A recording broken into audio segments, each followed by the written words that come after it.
दोस्तों, भारतीय test batter Cheteshwar Pujara ने इंटरनेशनल क्रिकेट से संन्यास ले लिया। उन्होंने रविवार को सोशल मीडिया पर रिटायरमेंट की जानकारी दी। पुजारा ने कहा कि जब मैंने 2010 में माई भाई कप्तानी में डेब्यू किया था, वह लम्हा किसी सपने को सच करने जैसा था, क्योंकि उस वक्त टीम में द्रविड़, तेंदुलकर, गंभीर, लक्ष्मण जैसे दिग्गज खिलाड़ी हुआ करते थे। हरभजन सिंह, जहीर खान जैसे दिग्गज को देखकर मैं बड़ा हुआ हूँ, इसलिए वह क्रिकेट के करियर का सबसे गौरवपूर्ण लम्हा उनका था। पुजारा ने अपना आखिरी इंटरनेशनल मैच जून 2023 में खेला था। उनका इंटरनेशनल करियर 15 साल का रहा। इंटरनेशनल क्रिकेट में पुजारा ने 2010 में डेब्यू किया। उन्होंने ऑस्ट्रेलिया के खिलाफ बेंगलुरु में डेब्यू किया था, जो कि सिर्फ एक टेस्ट मैच की सीरीज थी। टेस्ट में पुजारा ने 103 मैचेस खेले, 176 पारियां, 43 का एवरेज है, 7,195 रन बनाए हैं। इस दौरान 19 शतक, 35 शतक लगाए हैं। उनका बेस्ट 206 है। हालांकि वनडे मैचेस 5 ही खेले हैं, 10 का एवरेज है, 51 रन बनाए हैं, 27 उनका हाईएस्ट था और T20 मैचेस अभी तक नहीं खेले। सहवाग, द्रविड़, सचिन गए तो रोहित, पुजारा और कोहली आए। अब ये तीनों भी जा चुके हैं। भारतीय टेस्ट टीम में हमें रोहित की जगह यशस्वी जायसवाल मिल गए। शुभमन गिल विराट कोहली के स्पॉट पर फिट बैठ गए हैं।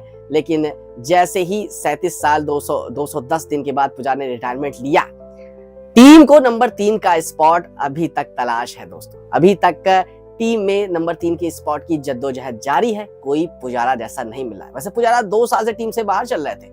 उन्होंने अपना आखिरी टेस्ट मैच 2023 में खेला, जून में। तब से भारतीय टीम नंबर 3 पर गिल, साई सुदर्शन, करुण नायर, विराट कोहली, देवदत्त पडिक्कल, KL राहुल को आजमा चुके हैं। इन 6 विकल्पों में से नंबर 3 पर 24 मैचेस खेले हैं इन्होंने और 45 पारियां खेली हैं, 31 के एवरेज से रन बनाए हैं। लेकिन पुजारा ने रिटायरमेंट 44 के एवरेज के साथ लिया है। दोस्तों, ये छोटा मोटा मार्जिन नहीं है, लगभग 13 के एवरेज का गैप है। जाहिर है हमें पुजारा का विकल्प अब तक नहीं मिला है। आखिर पुजारा में ऐसी क्या खासियत थी कि उनका रिप्लेस करना उनको सिलेक्शन कमेटी के लिए मुश्किल हो रहा है। अगर आप आंकड़े के दम पर पुजारा का विकल्प ढूंढेंगे तो आपकी तलाश कभी पूरी नहीं होगी। पुजारा की क्वालिटी उन आंकड़ों से परे है जिन पर क्रिकेट फैंस की नजर होती है। आप इस बात पर ध्यान देते हैं कि सबसे ज्यादा रन किसने बनाए, सबसे ज्यादा शतक किसने लगाए, सबसे ज्यादा चौके किसने लगाए, सबसे ज्यादा छक्के किसने जमा किए।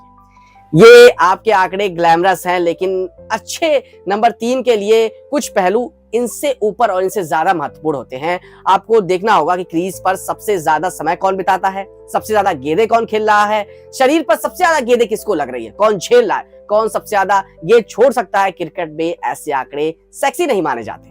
ऐसे खिलाड़ियों पर ज्यादा टेंशन नहीं है, ना तो फैंस का, ना तो विज्ञापन करने वालों का। इस वजह से ऐसे खिलाड़ी कई बार सिलेक्टर्स की रडार से दूर रहते हैं।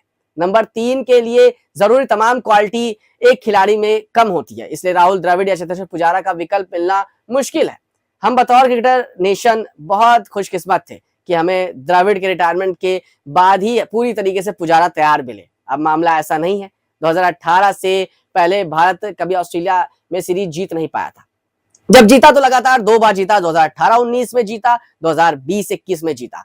आप किसको याद करते हैं? कोहली आपके जहन में आते हैं, ऋषभ पंत आते हैं, लेकिन सच्चाई यह है कि अगर उस 2 सीरीज में पुजारा ना होते तो भारत का जीतना मुमकिन ना होता। 2021 का ब्रिस्बेन टेस्ट याद कर लीजिए।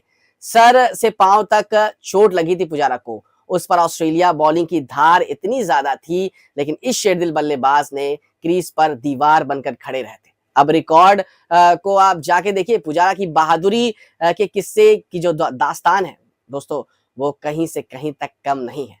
दोस्तों, हम पुजारा को मिस करेंगे।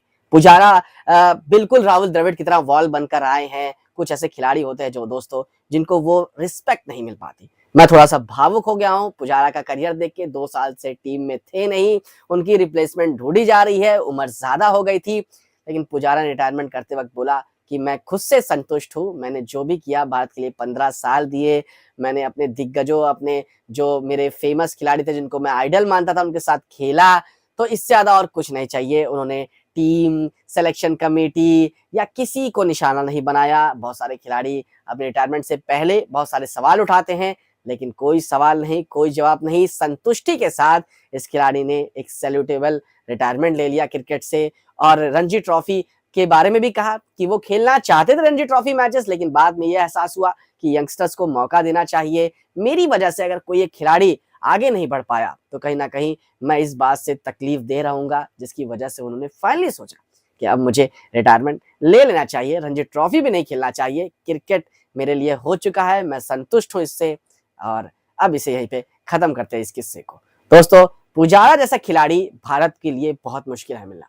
राहुल द्रविड़ के जाने के बाद उन्होंने उस जगह को ली, उस जगह को संभाला, लेकिन 2021, 2022, 23 के बाद से भारतीय टीम को कोई पुजारा नहीं मिला, भारतीय टीम को वैसा खिलाड़ी नहीं मिला, भारतीय टीम की खोज अभी तक जारी है।